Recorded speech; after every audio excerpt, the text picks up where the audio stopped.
Berqarar döwletiň täze ýamynyň galkynşy döwrüniň ajaýyp mümkinçiliklerinden peýdalanýan Daşol welaýatynyň telekeçileri şu günlerki alınıp berilýän işleriň depkini gowşatmaýarlar.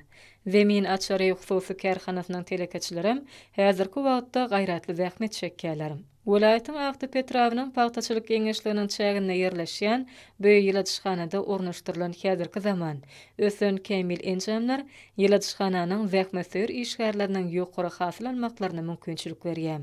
Muňa özi ýylyň durly pasyna ak bazarlarymyzyň gög önümlerden dolu bolmagyna mümkinçilik berýär. Yeri gelende belimeli zat olanmarsa ýyladyşhanada pomidoryň durly görnüşlerini hemde bulgar burçynyň ýetişdirilýänligidir. Ýyladyşhanada ýeterlik mukdardaky yssylygyň, howa şertleriniň bolmagy, pomidoryň kadaly ösmegi we bol hasyl toplamagy üçin şertler edýär.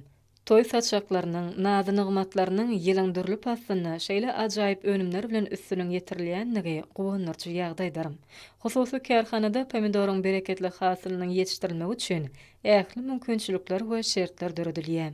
Munyň özi hormatly prezidentimiziň ilaty özümizi öňürleýän azyk önümleri bilen ygtybarly üpçün etmek baradaky tagşylyklarynyň üstünlikli ýerine ýetirilmegine şaýatlyk edýär.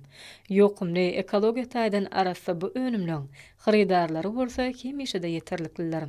Bu ýyladyşhanada ýetişdirilýän pomidor hasylynyň el ýeterli bahalardan ugradylmagy bellenmäge münasipdir.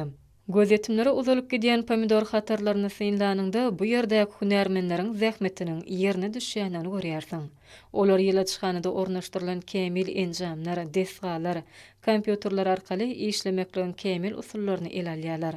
Netijede suwaryş, iýmitleniş we gözegçilik etmek işleri göwnejay alınıp berilýär. Hususy kärhananyň telekeçileriniň tagallasy bilen ýokumly pomidoryň we bulgar burçynyň hasylynyň ýetişdirilmegi üçin ähli mümkinçilikler we şertler döredilýär. Oň üçin kärhananyň işgärleri türkmen halkynyň milli lider gahrman arkadagly gahrman serdarmyza özleriniň alkyşlaryny aýdýarlar.